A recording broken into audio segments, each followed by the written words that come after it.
Bien, y seguimos aquí en esta transmisión especial de UPAO Noticias, en lo que será la transmisión en instantes ya de la juramentación del presidente Martín Vizcarra, quien asumirá pues la conducción del país. Estamos aquí con la destacada académica, abogada, ex congresista de la República, la doctora Olga Cribilleros. Bienvenida a UPAO Noticias. Buenos días, Alberto. Es un gusto estar aquí con ustedes. Sí, preocupados, creo yo, por la situación que pasamos. Según estamos siguiendo imágenes a través de TV Perú, ya el Congreso aceptó la renuncia del presidente Kuczynski. Con una mayoría de 105 votos acaba de aceptar la renuncia del presidente.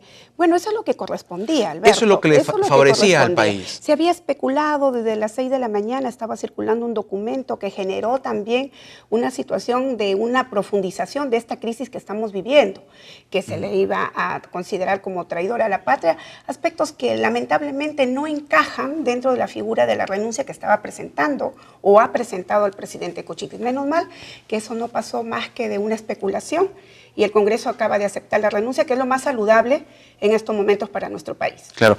Esto significa entonces que en breve el señor Martín Vizcarra va a juramentar como presidente de la República y cumplir con el tiempo que le resta al gobierno. Por supuesto, conforme también lo dispone nuestra Constitución. Ya Luis González lo ha explicado muy bien, es un proceso que corresponde y creo que los peruanos con mucha serenidad, con mucha tranquilidad, pero también estar siempre observadores de esta realidad, tenemos que aceptar por el bien del país que el señor Vizcarra culmine este periodo presidencial que es hasta el 2021.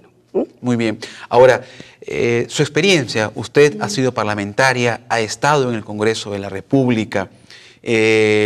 Lamentablemente hay que decir, los parlamentarios en la actualidad no gozan de la preferencia, de la reputación.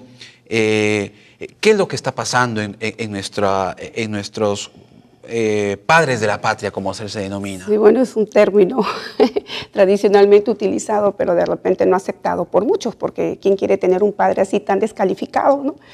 Pero bueno, sí hay que reconocer en primer lugar de que el Congreso ha venido de menos. Cada vez el Congreso está representado por personas de dudosa reputación ética, ¿no? Y aquí, Alberto, permíteme hacer un llamado tanto a la población, porque ellos están ahí por un proceso eleccionario. Porque la población lo elige. Y otro aspecto fundamental que no debe escapar a responsabilidad alguna son los partidos políticos. Los partidos políticos deben cumplir ese papel de filtro para darle a la sociedad sus mejores cuadros. No es posible que se vean sorprendidos después de que no sabían que tenían procesos judiciales pendientes, de que han mentido su hoja de vida, de que no han terminado su secundaria muchos de ellos, que están metidos en una serie de irregularidades y que muchas veces tentan al Congreso para poder escudarse en la inmunidad parlamentaria. Un aspecto que verdaderamente yo creo que eso no debemos gozar o no se debe gozar de ninguna naturaleza, porque no es el amor de servir al país, sino de cubrir sus propios intereses. Y de servirse del poder. Y por supuesto. Entonces, esa es una mala práctica que ya se ha hecho común.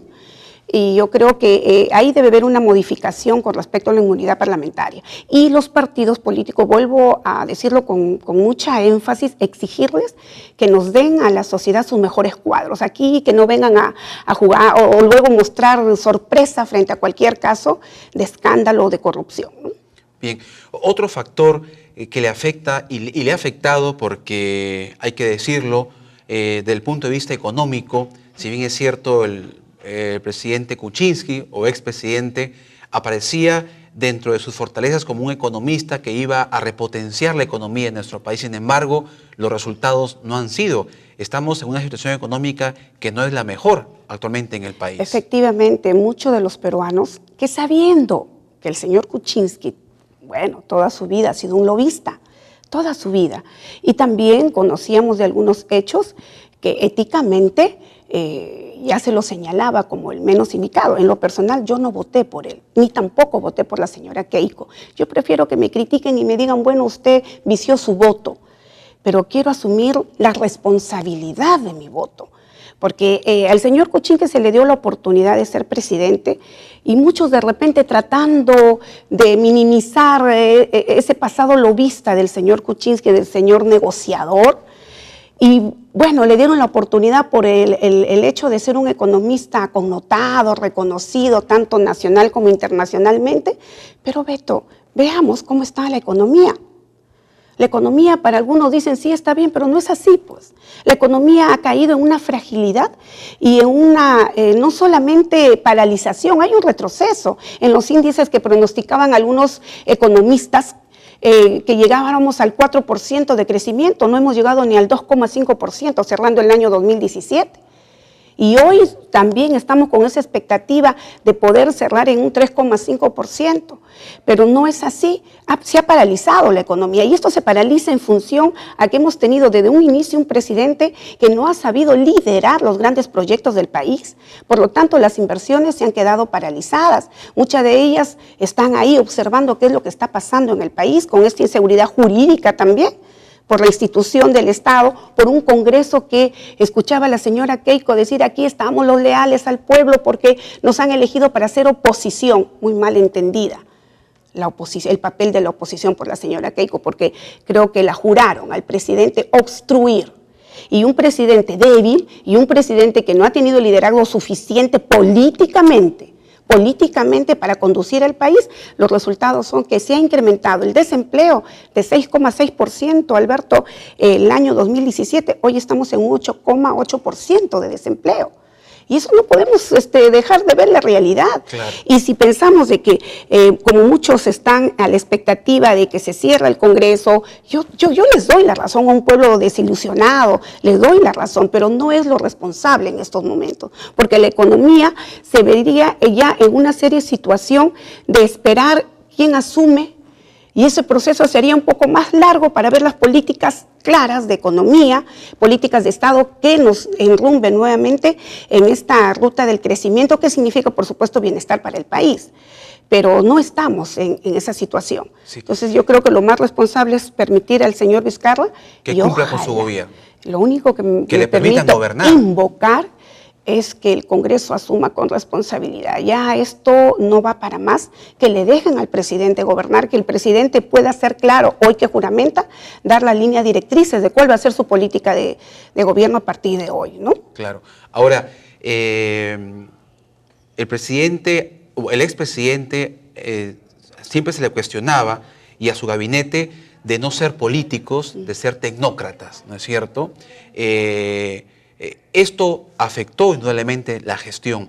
¿Cómo analizar esa situación de los tecnócratas versus los políticos? Es que lo ideal, Alberto, es tener a quienes nos representan con un liderazgo académico, que es lo técnico, pero cuando tú estás en política, estás dentro de este aparato, de este Estado estructurado, pues también tienes que tener cierto liderazgo político.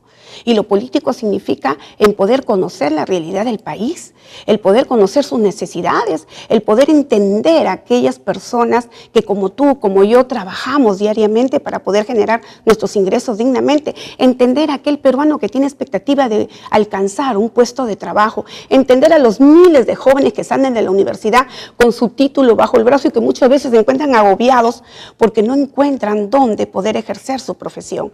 Entonces, así como el técnico, necesitamos al político, el que pueda conocer nuestra realidad, que pueda plantear soluciones. Y el político, generalmente, entendiendo al buen político, tiene que tener sensibilidad social para poder responder a la demanda del pueblo. Y eso es lo que no hemos tenido. Hemos tenido un gobierno con un gabinete que se decía de lujo, pero muchas veces indolente frente a las grandes necesidades de los maestros, por ejemplo. También se generó una crisis muy fuerte, con situaciones que siempre se filtran en estos procesos de lucha, pero nadie puede dejar de entender y reconocer la situación crítica que vivimos los maestros en el Perú, ¿no? Claro, y hablando justamente de los maestros, del rol de los maestros en nuestro país, usted como docente, como académica acá en la universidad, obviamente que los jóvenes también son esa población que está defraudada, decepcionada, y usted lo debe vivir día a día en las aulas cuando interactúa con los alumnos. ¿Qué hacer desde la universidad para que tengamos nuevos líderes que puedan interesarse por la política, ¿no?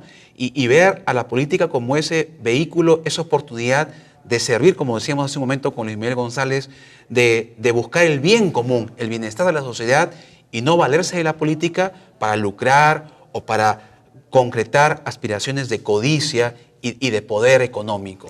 En primer lugar, nosotros los profesores tenemos una gran responsabilidad, una gran tarea por esta, creo yo, magnífica oportunidad que Dios nos ha dado de estar frente a ellos y irradiar en ellos. Yo sé que hay un mensaje de desesperanza, de desaliento, que la clase política, aunque Luis González decía no hay clase, pero hay clase política, que la clase política nos están dando día a día, pero es que aquí viene nosotros el papel fundamental de poder irradiar en nuestros estudiantes ese amor por el Perú. Yo les digo a los jóvenes que el Perú es mucho más grande que sus problemas. Yo les digo a los jóvenes que históricamente hemos tenido crisis, que hay que conocer esta crisis, pero hay que entender también y hay que comprometer a nuestra juventud, a nuestros estudiantes, ser parte de esta solución. Hay que hacer entender a los estudiantes que la política no es mala, que la política no es sucia como equivocadamente muchos la definen, que la política es el instrumento que nos permite servir, que nos permite dar las propuestas más viables de desarrollo. Y es aquí donde un 30% que lo conforma este electorado, la juventud, pues la universidad no puede estar de espaldas a la realidad. Y nuestra universidad, nuestra casa de estudios, tiene un legado importantísimo en Antenor Orrego, que justamente siendo jóvenes, como yo le digo a mis estudiantes, como ustedes, supieron amar al Perú, supieron entender, conocer y comprender al país. Y ellos dieron su mayor esfuerzo por dejarnos un país mucho más libre, más justo, más demócrata. Y ese es el papel que tenemos hoy los docentes y ese es el papel que tiene la universidad. Formar profesionales altamente competitivos, pero con calidad de ser humanos, con valores éticos, con compromiso para transformar nuestro país. Y yo creo que aquí tenemos una gran oportunidad desde la universidad. Muy bien, muchas gracias. Estuvo con nosotros, abogada y docente universitaria Olga Cribilleros, en este análisis previo a lo que va a ser la juramentación del flamante presidente de la República, virtual presidente Martín Vizcarra, para esta etapa de transición política en nuestro país. Muchas gracias por la oportunidad. Alberto. Y regresamos en UPA Noticias, edición mediodía. Ya vamos al desarrollo próximo a la pausa del noticiero habitual en horario mediodía. Regresamos.